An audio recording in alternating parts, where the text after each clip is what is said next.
नमस्कार दोस्तों, स्वागत है आप सभी का आपके अपने YouTube channel first step learning with Rohit sir. So friends, आज की वीडियो में हम बात करने वाले हैं संख्या पद्धति के बारे में, जिसमें हम सबसे पहले शुरू करेंगे संख्याओं के प्रकार।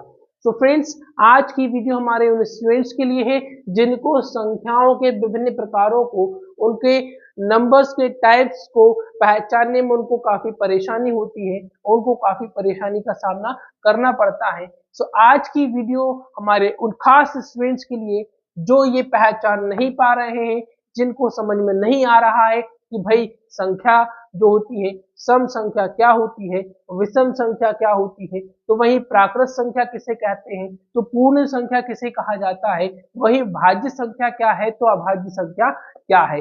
तो ये सभी परेशानियों का समाधान करने के लिए आज हम आपको ये वीडियो लेकर आए हैं, जिसे देखने के बाद मेरा 100% दावा है कि आपको कहीं किसी और वीडियो को देखने की आवश्यकता बिल्कुल नहीं पड़ेगी। मेरे दोस्तों, आपको इसके लिए क्या करना है, वीडियो के अंत तक बने रहना है, पूरे पेशेंस के साथ ध्यान को देखना है, और वीडियो अच्छी लगे तो इसको लाइक जरूर करना है।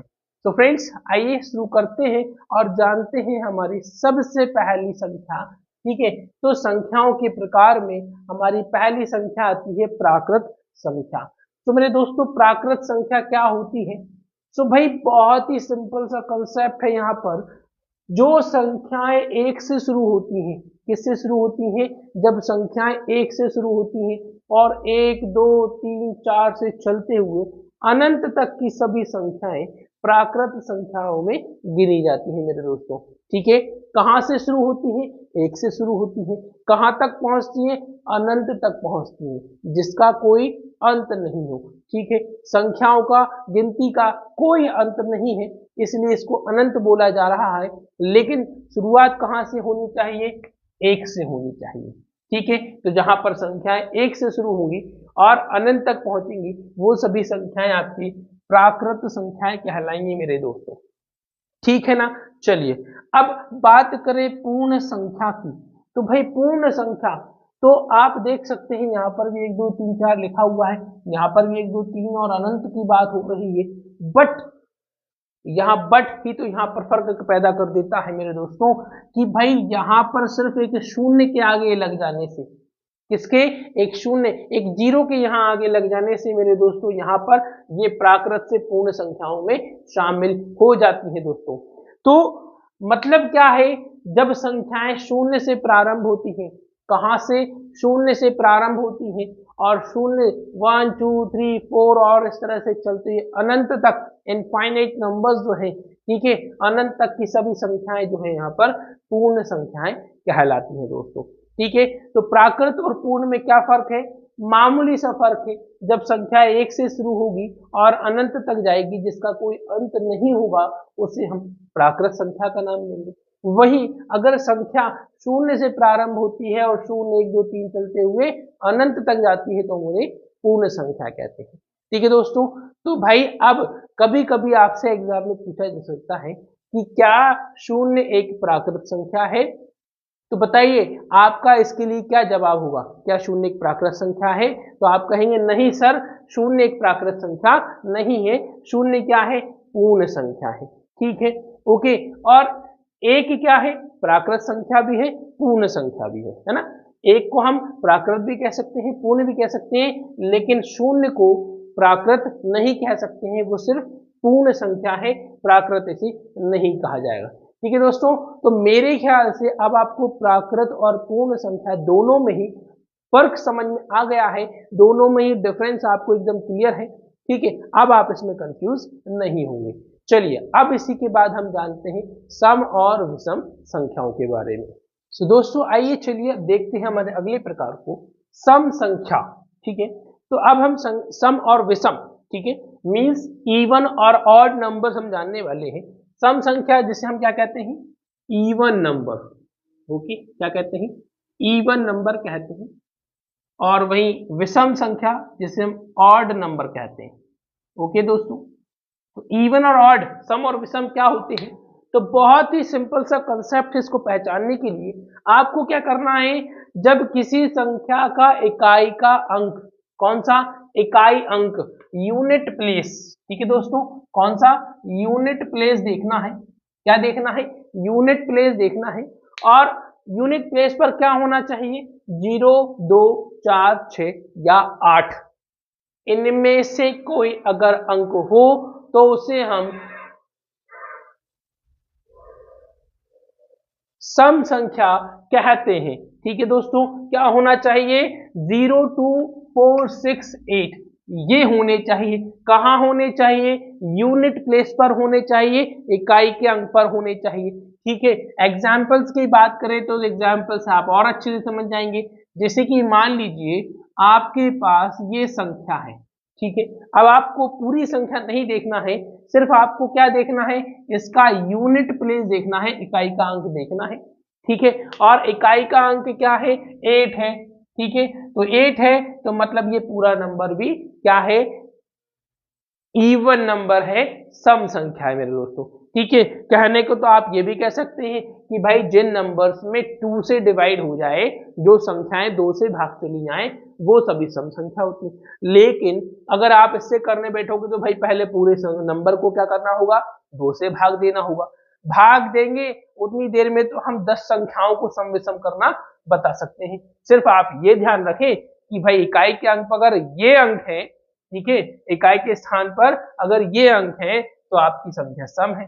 ठीक है, वहीं इसके अपोजिट कर लें, विषम संख्या में अगर आपके इकाई के अंक ये है, कौन कौन? 1, 3, 5, 7 या 9, इनमें से कोई है। ठीक है, इनमें से कोई एक आपको दिखाई देता है। ठीक है, तो आपको उसे क्या कह देना है? विषम संख्या कह देना है। ठीक है दोस्तों, क्या करना है? आपको इकाई का अंक देखना है। जैसे कि मान लीजिए 9795 ये नंबर है। ठीक है, अब आपको क्या करना है? इसका इकाई का अंक देखना है। यूनिट प्लेस पर क्या आ रहा है? 5 आ रहा है मेरे दोस्तों। क्या आ रहा है? 5 आ रहा है। तो अगर यूनिट प्लेस पर 5 है तो ये पूरा नंबर जो है क्या है? विषम है, ऑड है। अब आगे कुछ भी हो वहां कोई प्रॉब्लम नहीं है। ठीक है, आगे कुछ भी लिखते नहीं, उससे कोई प्रॉब्लम नहीं है, कोई दिक्कत नहीं है, बस आपको ये देखना है। ठीक है, अब वही दूसरे रूल की बात करें, अगर आप इसमें जैसे इसमें कह रहे थे कि भाई जिसमें 2 से भाग चला जाए वो सम संख्या है, इसका अपोजिट कह दिए जिसमें 2 से भाग न जाए वो विषम संख्या है, ऑड नंबर है। ओके, अब लेकिन वही 2 से डिवाइड करने बैठेंगे तो तब तक तो काफी देर हो जाएगी, है ना। तो ये बिल्कुल एक सिंपल सा फंडा है, सिंपल सा कंसेप्ट है, और इसे देखने के बाद तो भाई अब आप इसे कभी नहीं भूलेंगे। बिल्कुल इतना श्योर है कि अब आप आसानी से सम और विषम संख्याओं को डिफरेंट करना, उनको अलग अलग करना आप आसानी से पहचान पाएंगे, आसानी से समझ पाएंगे। चलिए अब इसी के साथ आगे बढ़ते हैं और देखते हैं हमारी भाज्य और अभाज्य संख्याओं को। सो फ्रेंड्स, आइए बात करते हैं भाज्य और अभाज्य संख्याओं की। ठीक है, तो भाज्य संख्या क्या होती है, अभाज्य संख्या क्या होती है? ठीक है, जिसे हम इंग्लिश में क्या कहते हैं? अभाज्य मतलब प्राइम नंबर। ठीक है, कौन से? Prime number. और भाज्य क्या हो गए? को प्राइम नंबर। ठीक है, या आप जिसे कंपोजिट नंबर भी कह सकते हैं। सो भाज्य संख्याएं क्या होती हैं? बहुत ही आसान सा कंसेप्ट है भाई, ऐसी संख्याएं जिसमें स्वयं के अलावा किसी भी संख्या से भाग दिया जा सकता है। ठीक है, मींस वो नंबर्स आप जिसको किसी और अपने अलावा किसी और कई नंबरों से भाग दे सकते हैं। फॉर एग्जाम्पल 15 को आप 1 से, तो 1 तो सभी का कॉमन मल्टीपल होता ही है, 3 से भी डिवाइड कर सकते हैं, 5 से भी कर सकते हैं, और 15 से तो वो होता ही है ना।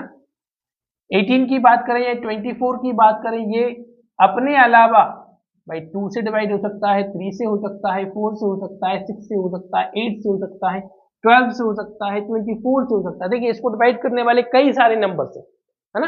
तो क्या कह रहे हैं कि जिसमें किसी से भी भाग चला जाए अपने अलावा, ठीक है, वो सभी नंबर्स क्या होते हैं? आपके भाज्य, को प्राइम नंबर्स होते हैं, कंपोजिट नंबर्स होते हैं।